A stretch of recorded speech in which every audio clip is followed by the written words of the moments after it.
Reporting the news is a serious business, especially when it comes to allegations that can damage reputations, raise doubt about the people and products we trust. Sometimes, though, reporters don't get the whole story. Remington Arms believes that shooters should know the truth about the Model 700, and it's a story they won't see on cable TV. In a history that spans almost 5 full decades, the Remington Model 700 has always been at the top of its class. Reliable. Right down the middle. Those rifles saved many, many Marines' lives. Refined. The way that was all put together and the way it beds into the stock, it promotes tremendous accuracy. It's a tack driver of a rifle. It's extremely accurate. Respected. Absolutely critical. You gotta have it. It's like air. Those testimonials come from experienced shooters who volunteered to shoot straight and tell the truth about a legendary firearm. The Remington 700 is a marvelous rifle, marvelous rifle. There are millions of them out there, and I've shot I don't know how many thousands of rounds through a Remington 700. Never had a problem. But the truth stands in sharp contrast to what you may have seen on TV. A CNBC report that tells only part of the story of the world's most popular bolt-action rifle. Is there any credible argument that this mechanism is safe? No.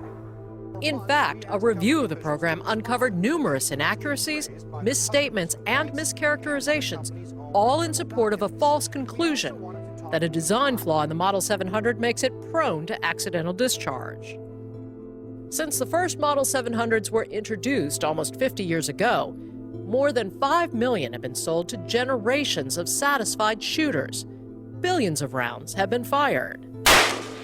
Although a small portion of those millions of users have told the company a Model 700 rifle went off when they didn't intend for it to, both Remington and experts hired by plaintiffs' attorneys have tested accident guns which were alleged to have fired without a trigger pull, and neither has ever been able to duplicate such an event on guns which had been properly maintained and which had not been altered after sale. No scientific test has ever supported the accidental discharge theory of plaintiffs' lawyers and their expert.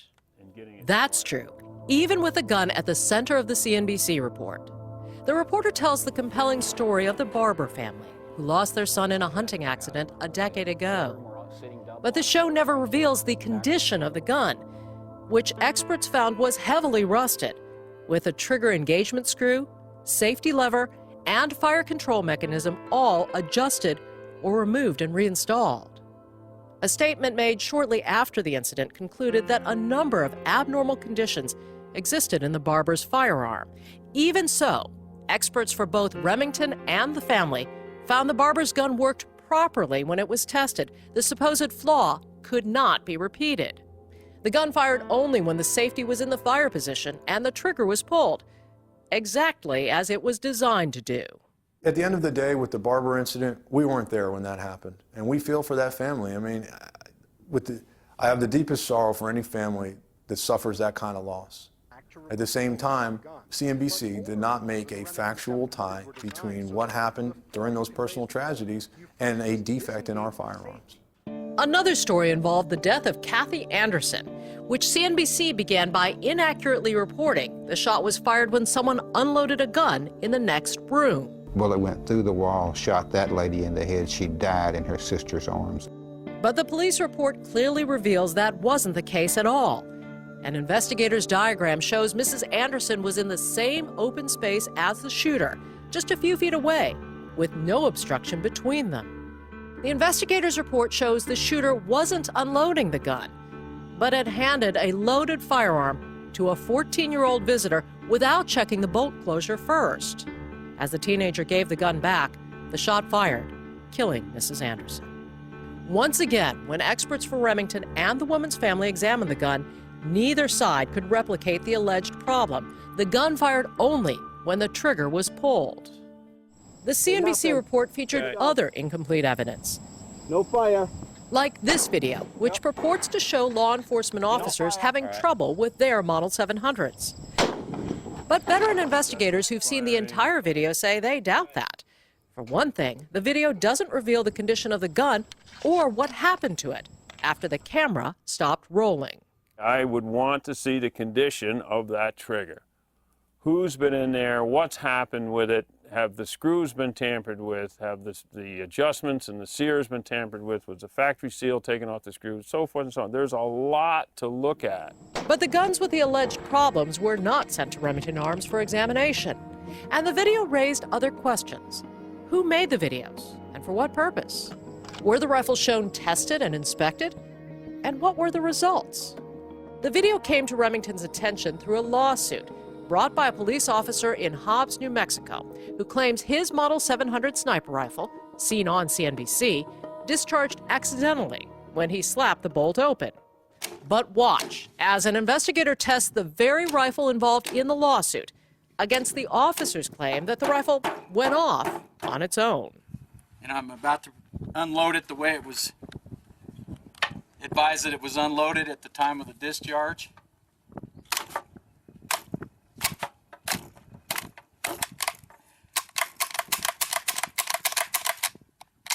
As you can see, the rifle is functioning as designed.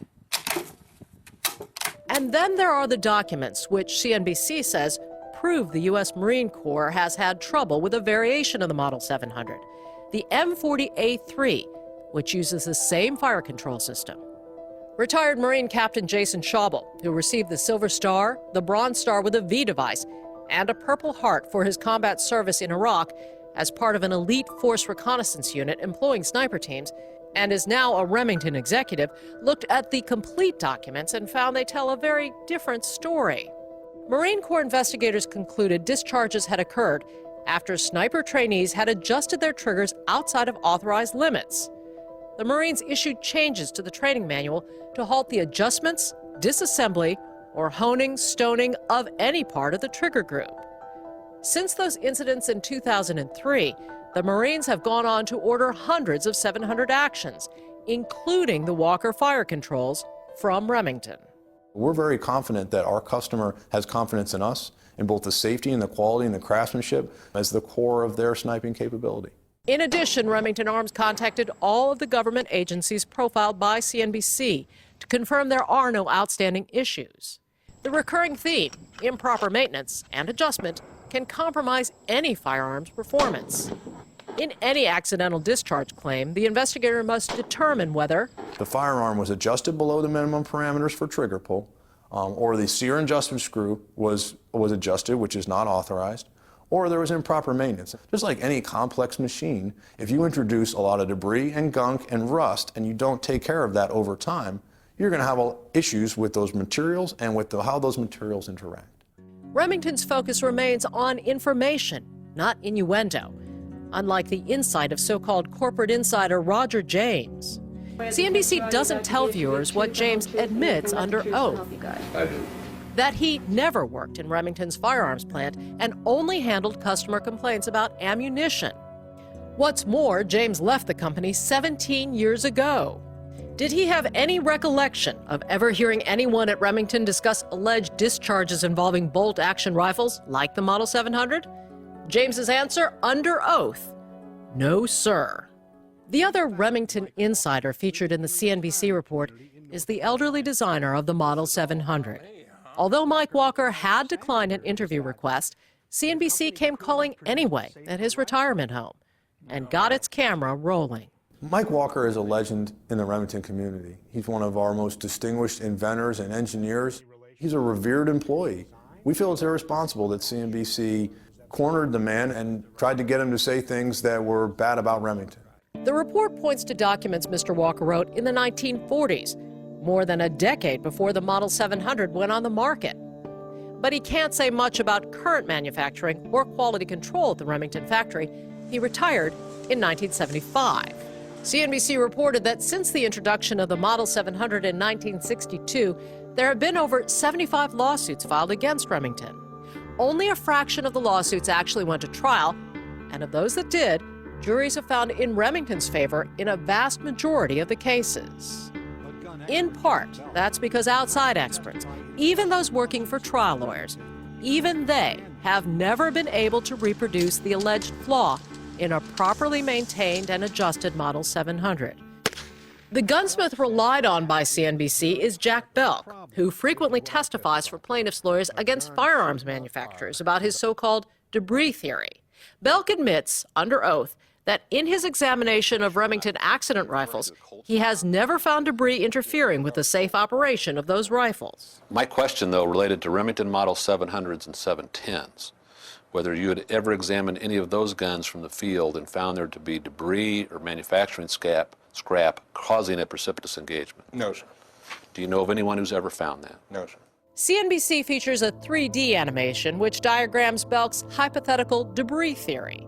But the show doesn't present the actual CT scans performed on accident guns, which use science to prove no interference between the triggers and connectors of those guns. Belk has seen the CT scans too, and his debris theory is prominently featured on CNBC. But his background as a well-compensated expert for injury lawyers didn't get much scrutiny. Testifying under oath in 2008, he admitted 50% of his income came from testifying against a number of firearms makers, including Winchester, Thompson Center, and Beretta. And in his testimony, which Remington provided to CNBC, Belk reveals he's never tested his own accidental discharge debris theory. I could do that if I was asked, but it's just a waste of money. Why? Well, first off, a precipitous engagement is a rare occurrence. I think we can all agree on that. The chances of duplicating one is so remote. I think all you do is just do a lot of labor for nothing. But there is a scenario which Belk acknowledges is possible. Is it foreseeable to you, as a firearms expert, specifically with bolt-action rifles, that if a person is closing the bolt with the safety off, and as they lower the bolt, they have their fingers in the vicinity of the trigger guard, that they could inadvertently contact the trigger? Could, yes. And that could cause the rifle to fire, could it Yes. not? Have you seen that happen or heard of that happening? Yes. On more than one occasion? Yes. And Belk explains that a shooter who inadvertently discharges a firearm might forget or not even know he pulled the trigger. He offers this example. But he had no perception of pulling the trigger, I take it. He lied. This was a deputy? Yes. And why was he lying? Just to avoid embarrassment. Despite the emotion and exaggeration of some news reports, Remington believes the Model 700's history speaks for itself. We couldn't have been selling these guns for 5 decades with the educated audience that we have, the well-trained audience that we have, the skeptical audience that we have, without them not buying guns anymore if they had a defect. And for shooters who have enjoyed decades of accurate performance with the Model 700, the truth about accidental discharges is clear. These things don't go off by themselves. Rifle is an inanimate object. Cannot think, cannot do anything without being orchestrated by its user. The only accidental discharge involving the Remington Model 700 seems to have been the airing of the TV story, which didn't report all the facts.